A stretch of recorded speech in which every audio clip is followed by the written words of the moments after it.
പ്രിയപ്പെട്ട വിദ്യാർത്ഥികളെ നമസ്കാരം. നമ്മളിന്ന് ശ്രീനാരായണ ഗുരു ഓപ്പൺ യൂണിവേഴ്സിറ്റിയുടെ MA മലയാളം 2ാം സെമിസ്റ്ററിൻ്റെ പ്രാചീന മധ്യകാല കവിതാ സാഹിത്യത്തിലെ മുൻ വർഷത്തെ ഒരു ചോദ്യ പേപ്പറാണ് ചർച്ച ചെയ്യുന്നത്. ഒന്നാമത്തെ ചോദ്യം, നാടൻ പാട്ടുകളുടെ സവിശേഷത എന്തെല്ലാമാണ്? നിരക്ഷരരായ ജനസാമാന്യത്തിനിടയിൽ ആഴത്തിൽ വേരോടിയിട്ടുള്ള സാഹിത്യ രൂപമാണ് നാടൻ പാട്ടുകൾ. വാമൊഴിയാണ് ഇതിൻ്റെ ആധാരം. നാടൻ പാട്ടുകളെ അവയുടെ ഉപയോഗം നോക്കിയും വിഭജിക്കാവുന്നതാണ്. പ്രധാനമായും 4 തരംതിരിവുകളാണ് ഉള്ളത്: അനുഷ്ഠാനപരം, വിനോദപരം, ചരിത്രപരം, തൊഴിൽപരം എന്നിങ്ങനെ. നാടൻ പാട്ടുകളുടെ സവിശേഷതകൾ എന്തെല്ലാമാണെന്ന് നോക്കാം. അജ്ഞാത കർത്തൃകങ്ങളാണ് നാടൻ പാട്ടുകൾ. വാമൊഴിയിലൂടെ മാത്രമാണ് ഇവ പ്രചരിക്കുന്നത്. ലളിതമായ ഭാഷയിൽ സൃഷ്ടിക്കപ്പെട്ടവയാണ്. ഭാഷ പരിണാമ വിധേയമാണ്. നാടൻ പാട്ടുകളുടെ മൂലപാഠം അജ്ഞാതമാണ്.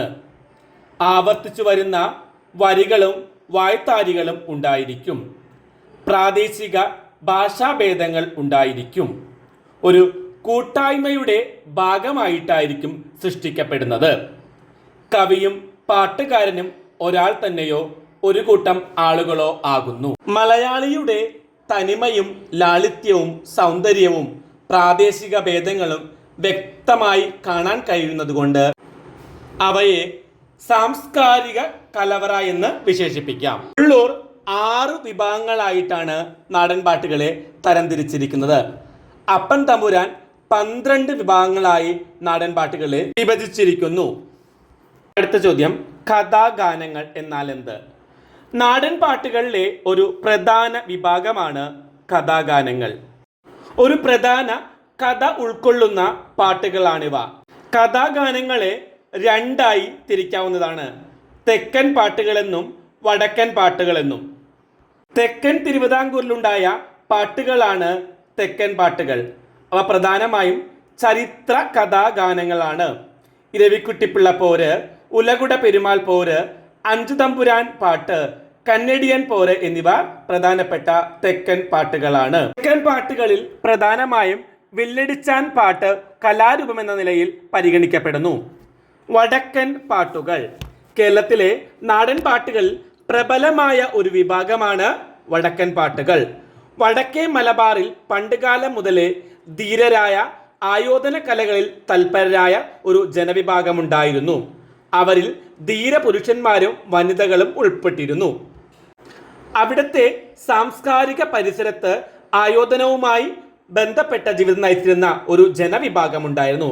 അവരുടെ ജീവിതത്തിലെ അപദാനങ്ങളെ പ്രകീർത്തിക്കുന്ന പാട്ടുകളാണ് വടക്കൻ പാട്ടുകൾ.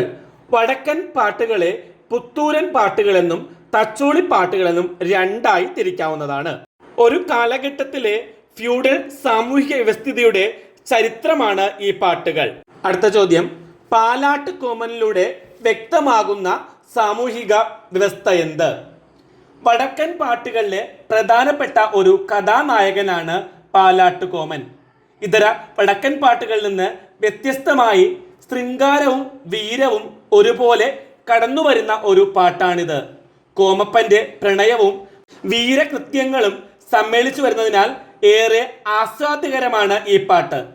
കൂടാതെ നായകന്റെ വിജയത്താൽ ശുഭകരമായി പര്യവസാനിക്കുന്ന പ്രത്യേകതയും ഈ പാട്ടിനുണ്ട്.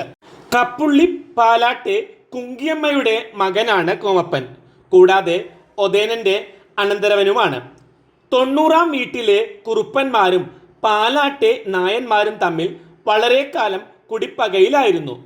90-ാം വീട്ടിലെ കുറുപ്പന്മാർക്ക് ഉണ്ണിയമ്മയെന്നും ഉണ്ണിച്ചിരുതയെന്നും പേരായ 2 സഹോദരിമാരുണ്ടായിരുന്നു. ഉണ്ണിയമ്മ വാഴുന്നവരുടെ കുളത്തിൽ കുളിച്ചുകൊണ്ടിരുന്നപ്പോൾ അവിടെ എത്തിയ കോമനുമായി പ്രണയത്തിലായി. ഈ വിവരമറിഞ്ഞ കുറുപ്പന്മാർ ഉണ്ണിയമ്മയെ വെണ്ണീറ്റ് പുരയിലാക്കി. ഉണ്ണിയമ്മ കോമനെ വിവരമറിയിച്ചു. കോമൻ അമ്മയുടെ നിർദ്ദേശപ്രകാരം അമ്മാവനായ തച്ചോളി ഒതനെ ചെന്നു കണ്ടു. അതിബുദ്ധിമതിയായ ഉണ്ണിയമ്മയുടെ സാമർത്ഥ്യത്തെ പ്രയോജനപ്പെടുത്തി. ഒതേനനും പാലാട്ടുകോമനും ചേർന്ന് ഉണ്ണിച്ചിരുതയുടെ ഏഷണിയെയും കുറുപ്പന്മാരുടെ ശത്രുതയിൽ നിന്നുണ്ടായ തടസ്സങ്ങളെയും മറികടക്കുന്നു.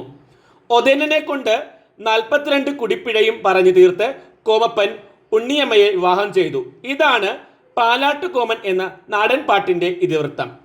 കുടിപ്പകയുടെ പ്രശ്നങ്ങളും ചരിത്രവും പ്രണയത്തിലൂടെയുള്ള ശത്രു കുടുംബങ്ങളുടെ ഒരുമിക്കലും ഏറെ പ്രസക്തിയോടെ ആവിഷ്കരിക്കുന്ന ഈ വടക്കൻ പാട്ടിന് വളരെയേറെ ചരിത്ര പ്രാധാന്യമുണ്ട്.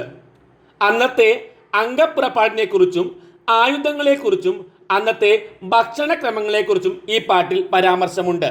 അടുത്ത ചോദ്യം, ലീലാതിലകത്തിൽ പാട്ടിന് നൽകിയിരിക്കുന്ന ലക്ഷണം എന്ത്? ദ്രമിഡ സംഘാതാക്ഷര നിബദ്ധ മെതുകമോന വൃത്തവിശേഷയുക്തം പാട്ട്. ദ്രാവിഡ അക്ഷരങ്ങൾ മാത്രം ഉപയോഗിച്ച് എഴുതുന്നതും യതുക, മോന എന്നീ പ്രാസങ്ങൾ ഉൾപ്പെടുത്തി വസന്തതിലകം തുടങ്ങിയ സംസ്കൃത വൃത്തങ്ങളിൽ നിന്ന് ഭിന്നമായ ഭാഷാവൃത്തങ്ങളിൽ രചിക്കുന്നതുമായ കാവ്യമാണ് പാട്ട്. ദ്രാവിഡ അക്ഷരങ്ങൾ മാത്രം ഉപയോഗിച്ച് എഴുതുന്നതും യതുക, മോന എന്നീ പ്രാസങ്ങൾ ഉൾപ്പെടുത്തി വസന്തതിലകം തുടങ്ങിയ സംസ്കൃത വൃത്തങ്ങളിൽ നിന്ന് ഭിന്നമായ ഭാഷാവൃത്തങ്ങളിൽ രചിക്കുന്ന കാവ്യത്തിനെയാണ് പാട്ട് എന്ന് പറയുന്നത്. ദ്രാവിഡ സംഘാതാക്ഷരത്തിൽ 30 അക്ഷരങ്ങളാണുള്ളത്. 12 സ്വരവും 18 വ്യഞ്ജനവും. യതുക, മോന എന്നിവ 2 പ്രധാന ദ്രാവിഡ പ്രാസങ്ങളാണ്. ഓരോ പാദത്തിലെയും രണ്ടാമത്തെ അക്ഷരം ഒരുപോലെ വരുന്നതാണ് യതുക. മാത്രമല്ല പാദാദ്യ അക്ഷരമാലയും തുല്യമായി വരണം. ദ്വിതീയാക്ഷര പ്രാസത്തിന് തുല്യമായ പ്രാസമാണെങ്കിലും ആദ്യ അക്ഷരത്തിലെ മാത്രാസാമ്യം എന്നുള്ള വ്യത്യാസം യതുകയ്ക്കുണ്ട്. അന്താദി പ്രാസം എന്നാൽ ഒരു പാട്ടിൻ്റെ അവസാനത്തിലുള്ള പദമോ പദഭാഗമോ കൊണ്ട് അടുത്ത പാട്ട് ആരംഭിക്കുന്നതാണ് അന്താദിപ്രാസം. ഒരു പാട്ടിൻ്റെ അവസാനത്തിലുള്ള പദമോ പദഭാഗമോ കൊണ്ട് അടുത്ത പാട്ട് ആരംഭിക്കുന്നതാണ് അന്താദിപ്രാസം.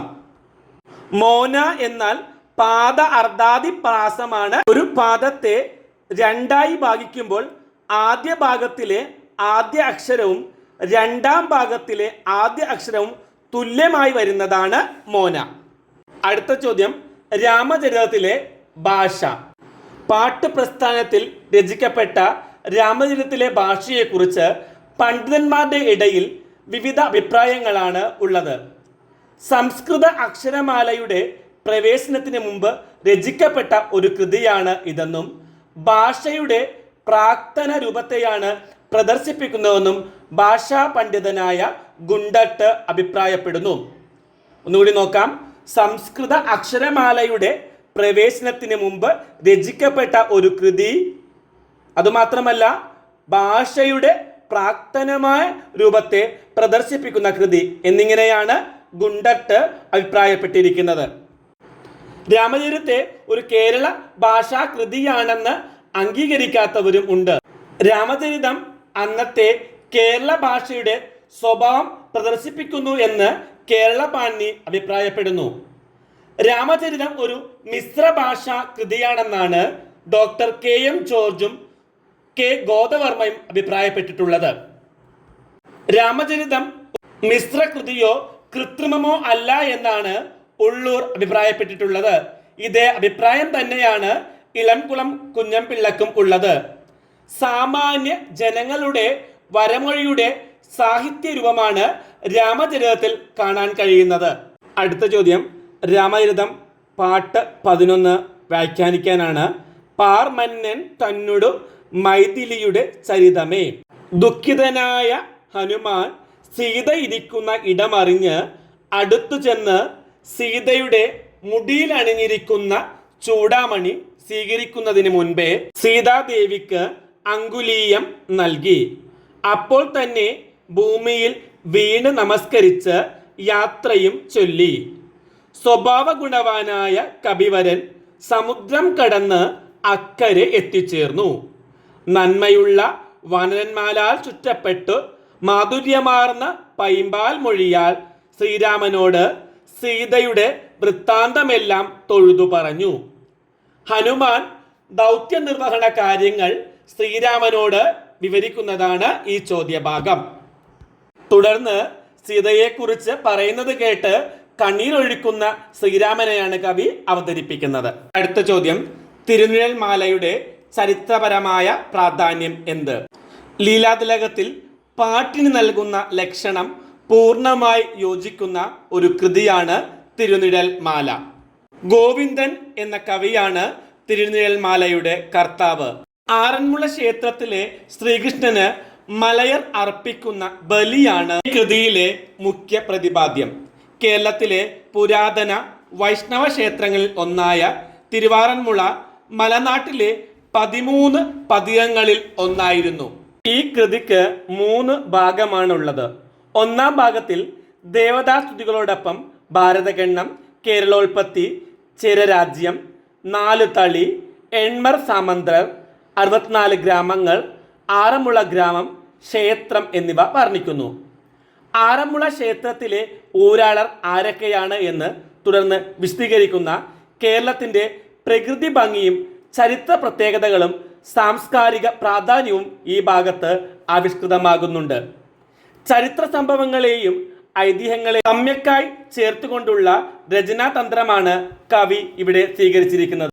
മലയരുടെ തൂവലുഴിയലും നാഗൂറുമാണ് രണ്ടാം ഭാഗത്തിലെ പ്രതിപാദ്യം. ആറന്മുളയപ്പനെ തിരുനിഴൽ അർപ്പിക്കാനുള്ള ആഘോഷങ്ങൾ കവി വ്യക്തമായി വർണ്ണിക്കുന്നു. മൂന്നാം ഭാഗം മലയർ ആറന്മുള അപ്പന് നൽകുന്ന ബലിയുടെ വർണ്ണനയാണ്. കാവ്യത്തിൻ്റെ പകുതിയോളം ഭാഗം മൂന്നാം ഭാഗമാണ്. 4 ദിക്കുകളിലെയും ബലിയർപ്പിക്കൽ സവിസ്തരം പ്രതിപാദിക്കുന്നുണ്ട്. മലയാളവും തമിഴും സംസ്കൃത തത്സമങ്ങളും തൽഭവങ്ങളും ധാരാളം ഉപയോഗിച്ചുള്ള കാവ്യരചനാരീതിയാണ് ഈ കൃതിയിൽ കാണുന്നത്. നമ്മുടെ ഭാഷയിൽ ഇന്ന് പ്രചാരത്തിൽ ഇല്ലാത്തതും അർത്ഥഗ്രഹണത്തിന് ബുദ്ധിമുട്ടുള്ളതുമായ നിരവധി പദങ്ങൾ ഈ കവിതയിലുണ്ട്. മണിപ്രവാള കൃതികളിൽ കാണുന്ന സന്ധി വ്യവസ്ഥകളും വ്യാകരണ വ്യവസ്ഥകളും ഇവിടെ കാണാൻ കഴിയും. വേണാട്, ഓടനാട്, വെമ്പലനാട്, വള്ളുവനാട്, ഏറനാട് എന്നിങ്ങനെ നാട്ടുരാജ പരാമർശം ചരിത്രപരമായി വളരെ പ്രാധാന്യമുള്ളതാണ്. കൊടുങ്ങല്ലൂർ, 4 തളി, എൺമർ സാമന്തർ, 64 ഗ്രാമം, പന്നിയൂർ ചേകിരം ഗ്രാമങ്ങൾ, മാമാങ്കം എന്നിങ്ങനെ കേരള ചരിത്രത്തിലേക്ക് വെളിച്ചം വീശാൻ ഉതകുന്ന നിരവധി സൂചനകൾ ഈ കൃതിയിൽ ദൃശ്യമാണ്. ക്ഷേത്രഭരണത്തെക്കുറിച്ചും അതിനെ നിയന്ത്രിക്കുന്ന വ്യക്തികളെക്കുറിച്ചുമൊക്കെയുള്ള വിവരണം പഴയകാല ചരിത്രത്തെ പഠനവിധേയമാക്കുന്നതിന് സഹായകരമാണ്. സ്വദേശികളും വിദേശികളുമായ നിരവധി ജാതിയിൽ ഉൾപ്പെട്ട മനുഷ്യനെക്കുറിച്ചുള്ള പരാമർശം ചർച്ച ചെയ്യപ്പെടുന്നു. ഒരു കാലഘട്ടത്തിലെ ജനജീവിതത്തെക്കുറിച്ചുള്ള വ്യക്തമായ ധാരണ ഈ കൃതിയിൽ നിന്ന് നമുക്ക് ലഭിക്കുന്നു. അടുത്ത ചോദ്യം, കണ്ണശരാമായണം ബാലകാണ്ഡത്തിലേതാണ്? മന്ദപ്രജ്ഞർക്കറിവാനായി മനുകുലതിലകനുടെ വൃത്താന്തമിതന്തൻ കേവലമെങ്കിലും ഒട്ടായ പ്രകാരം ചൊൽക തുനിഞ്ഞേൻ. വ്യാഖ്യാനിക്കുക. മലയാളത്തിലെ ആദ്യത്തെ സമ്പൂർണ്ണ രാമായണ വിവർത്തനമാണ് കണ്ണശരാമായണം. ആ കാലഘട്ടത്തിലെ ശാസന ഭാഷകളിൽ കാണുന്ന വിഭക്തി പ്രത്യയങ്ങളുടെ അർത്ഥതന്ത്രമായ ഇതിൽ കാണാൻ കഴിയും. വർണ്ണന പമ്പാ നദിയെ കാര്യാത്മകമായി സങ്കല്പിച്ചുകൊണ്ടുള്ള കൃത്യമായ വർണ്ണന മറ്റൊരു മലയാള കൃതിയിലും ഇന്നോളം ദർശിച്ചിട്ടില്ല. സാഖ്യന്റെ സന്താനങ്ങളായ ആനയെയും മനുകുലകളുടെ കൂട്ടിയിണക്കുന്ന കൽപ്പനാ വൈഭവത്തെ എത്ര പ്രശംസിച്ചാലും മതിയാകില്ല. സമകാലിക ചരിത്രം ഈ കൃതിയിൽ ചർച്ച ചെയ്യുന്നുണ്ട്. രാമപണിക്കരാണ് പരശുരാമൻ മണിമുറം എറിഞ്ഞ് കേരളത്തിലുള്ള പരാമർശം പരശുരാമ കഥയെക്കുറിച്ചുള്ള കാണുന്ന കൃതിയും തിരുനിഴൽമാല തന്നെ. ശിവന്റെ പദങ്ങളാകുന്ന ചിന്താമണിയെ ചിന്തിച്ചുകൊണ്ട് ശിവന്റെ അനുഗ്രഹത്താൽ മന്ദപ്രജ്ഞന്മാർക്ക് അറിയുന്നതിനു വേണ്ടി മനുകുല ശ്രേഷ്ഠനായിട്ടുള്ള ശ്രീരാമന്റെ കഥ അറിവില്ലാത്തവനെങ്കിലും ആവും വിധം ഞാൻ പറയാൻ തുടങ്ങുന്നു. ഗണപതി, സരസ്വതി, പരമശിവൻ എന്നിവരെ വന്ദിച്ചിട്ട് കവി തൻ്റെ ലക്ഷ്യം വ്യക്തമാക്കുകയാണിവിടെ. ആർക്കു വേണ്ടിയാണ് കാവ്യരചന എന്ന് വ്യക്തമാക്കുന്നുണ്ട്. മന്ദപ്രജ്ഞന്മാർ എന്ന സംബോധന ത്രൈവർണികരല്ലാത്ത ശ്രുതർ മുതലായ അമ്പലവാസി വർഗമായിരിക്കാം. കവിയുടെ വിനയപ്രകടനമാണ് ഇവിടെ തെളിയുന്നത്. ഭക്തനായ വാൽമീകി മഹർഷി ചൊല്ലിയ രാമായണം ഞാൻ വേണ്ട വിധം മനസ്സിലാക്കാതെ ഇന്ന് പറയുന്നതിനെ മഹാജനം ക്ഷമിക്കേണ്ടതാണ്. ആകാശത്തിൽ ഉയരെ ഉല്ലാസത്തോടെ ഒരു ഗരുഡൻ പറക്കുന്നത് കണ്ടിട്ട് നിസാരനായ ഈച്ച തന്നെ കൊണ്ടാവും വിധം ഉയർന്നു പറക്കാൻ ശ്രമിക്കുന്നതിനെതിരെ ആരെങ്കിലും കോപിക്കാറുണ്ടോ എന്നാണ് കവി ചോദിക്കുന്നത്. താൻ എഴുതാൻ തുനിയുന്ന രാമായണ കഥക്ക് നേരെ ഉണ്ടാകാനിടയുള്ള വിമർശനങ്ങളെ കവി മുൻകൂട്ടി കാണുകയും അതിനെ തന്ത്രപരമായി നേരിടുകയും ചെയ്യുകയാണ് ഇവിടെ. കവിയുടെ വിനയം തന്നെയാണ് ഈ വരികളിലും പ്രകടമാകുന്നത്. നിരണം കവികളുടേതായി 6 കൃതികളാണ് കണ്ടുകിട്ടിയിട്ടുള്ളത്. രാമൻ്റേതായി കണ്ണസ രാമായണം, കണ്ണസ ഭാഗവതം, ശിവരാത്രി മഹാത്മ്യം, കണ്ണസ ഭാരതം എന്നിവ. മാധവൻ്റേത് ഭാഷാ ഭഗവത്ഗീതയും ശങ്കരൻ്റേതായി ഭാരതമാലയും ലഭിച്ചിട്ടുണ്ട്. മണിപ്രവാള ലക്ഷണം എഴുതുക. ഭാഷാ സംസ്കൃതയോഗോ മണിപ്രവാളം എന്നാണ് ലീലാതിലകത്തിൽ മണിപ്രവാളത്തിന് നൽകുന്ന ലക്ഷണം. ഭാഷ എന്നാൽ കേരള ഭാഷ. വിഭക്ത്യന്ത സംസ്കൃത പദമാണ് സംസ്കൃതം കൊണ്ട് ഉദ്ദേശിക്കുന്നത്. ഹൃദയാകർഷകമാകും വണ്ണമുള്ള സന്നാഹമാണ് യോഗം. അത് നിയമേന ദോഷരഹിതവും ഗുണയുക്തവുമായിരിക്കുന്നതിനാൽ രസാലങ്കാരങ്ങൾ യുക്തം പോലെ ചേർക്കുന്നതിനാലുമാണ് ഉണ്ടാകുന്നത്. നമ്പ്യാന്മാർ കൂത്തിലും മറ്റും കഥാപ്രസംഗം ചെയ്യുന്നതിന് തമിഴ് എന്നാണ് പറയുന്നത്. അതിൽ ഭാഷാ സംസ്കൃത യോഗമുണ്ട്. എന്നാൽ അത് മണിപ്രവാളമല്ല. കാരണം അതിൽ വിഭക്ത്യന്ത സംസ്കൃത പദങ്ങൾ ഉപയോഗിക്കുന്നില്ല. അതുപോലെ ആലത്തൂർ മണിപ്രവാളം എന്ന വൈദ്യഗ്രന്ഥത്തിൽ രസികന്മാരെ രസിപ്പിക്കത്തക്കവണ്ണമുള്ള ഭാഷാ സംസ്കൃത യോഗമില്ല. രസഭാവം തന്നെ കാരണം. അതുകൊണ്ട് ആലത്തൂർ മണിപ്രവാളവും മണിപ്രവാളമല്ല എന്ന് പറയുന്നു. മണിപ്രവാളത്തെ ലീലാതിലകകാരൻ ഉത്തമം, മധ്യമം, അധമം എന്നിങ്ങനെ 3ആയി തിരിക്കുന്നു.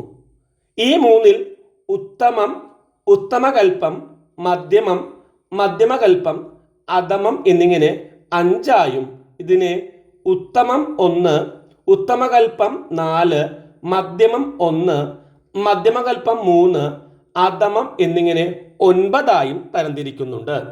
തതുത്തമം ഭാഷാ രസപ്രധാനെ. ഭാഷയ്ക്കും രസത്തിനും പ്രാധാന്യമുള്ളതാണ് ഉത്തമ മണിപ്രവാളം. ഭാഷയ്ക്കും രസത്തിനും വാച്യാർത്ഥ്യത്തിനും തുല്യ പ്രാധാന്യമായിരിക്കും ഇവിടെ. മധ്യമ മണിപ്രവാളത്തിൽ ഭാഷയും സംസ്കൃതവും സമാനം, രസവും വാച്യാർത്ഥ്യവും സമാനം. മധ്യമത്തിന്റെ സൂത്രം ഇങ്ങനെയാണ്: സാമ്യേ മധ്യം എന്നാണ്. അധമ മണിപ്രവാളം ന്യൂനത്തെ അധമ. ഭാഷയും രസവും ന്യൂനത്വമായിട്ടുള്ളതാണ് അധമം. ഭാഷ സംസ്കൃതത്തെ അപേക്ഷിച്ച് ന്യൂനം, രസം വാച്യാർത്ഥത്തേക്കാൾ ന്യൂനമായിരിക്കും. ഇങ്ങനെ 9 തരം മണിപ്രവാളങ്ങളുണ്ട്. ഭാഷയും രസവും ന്യൂനമായിട്ടുള്ളതാണ് അധമം. വൈശിക തന്ത്രം.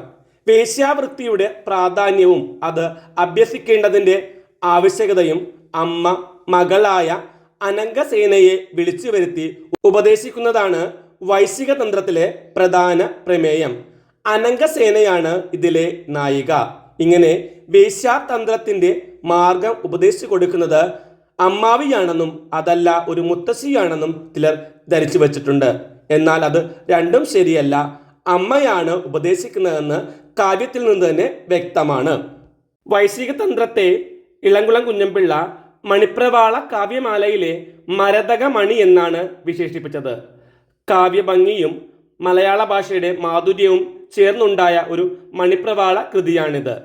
മണിപ്രവാള പ്രസ്ഥാനത്തിൽ പിറന്ന മാണിക്യം എന്ന് വിശേഷിപ്പിച്ചാൽ ഒട്ടും അധികമാവില്ല എന്ന് ഡോക്ടർ ഗോപിനാഥൻ നായരുടെ അഭിപ്രായം ശ്രദ്ധേയമാണ്. 4ാമത്തെ വാമക്ഷേണ മഹിത വൈശിക തന്ത്രമാർഗം എന്ന ചോദ്യം നോക്കാം. അല്ലയോ സുന്ദരി, മഹത്തായ വൈശികത്തിൻ്റെ തന്ത്രങ്ങൾ നല്ലതുപോലെ പഠിക്കാതിരുന്നാൽ സ്ത്രീകൾക്ക് ഒരു കാലത്തും ഒരു ഉരിയുപ്പ് പോലും സമ്പാദിക്കാനാവുകയില്ല. എന്നാൽ ഈ വിദ്യ നന്നായി അഭ്യസിച്ചു കഴിഞ്ഞാലോ സുന്ദരി, സ്ത്രീകളെ സംബന്ധിച്ച് ഇത് ഒരു തരത്തിലും കേട് സംഭവിക്കാത്ത കൃഷിയാണ്. ഒരു തരത്തിലും കേട് സംഭവിക്കാത്ത കൃഷിയാണ് വൈശികം എന്നാണ് ഇവിടെ ഉപദേശിക്കുന്നത്. അല്ലയോ സുന്ദരി, നീ മനസ്സിലാക്കണം, വൈശിക തന്ത്രമാർഗം പഠിക്കാതിരുന്നാൽ ഒരു തവിട് പോലും നമുക്ക് നേടാനാവില്ല. വേശ്യാവൃത്തി നൂലുമേൽ നടക്കുന്നതിനേക്കാൾ 100 മടങ്ങ് പ്രയാസമുള്ളതാണെന്നാണ് വിദഗ്ധന്മാരുടെ അഭിപ്രായം. വൈശികം എന്നത് ഗുരുപരമ്പരയായി കിട്ടുന്ന അറിവാണെന്നും അറിവുള്ളവർ പറഞ്ഞു തരുന്നത് പെൺകുട്ടികൾ അനുസരിക്കണമെന്ന് കൂടി ഇതിൽ പറയുന്നുണ്ട്. ഈ ക്ലാസ് ഇവിടെ അവസാനിപ്പിക്കാം. മറ്റൊരു ക്ലാസ്സുമായി കാണും വരെ എല്ലാവർക്കും നന്ദി, നമസ്കാരം.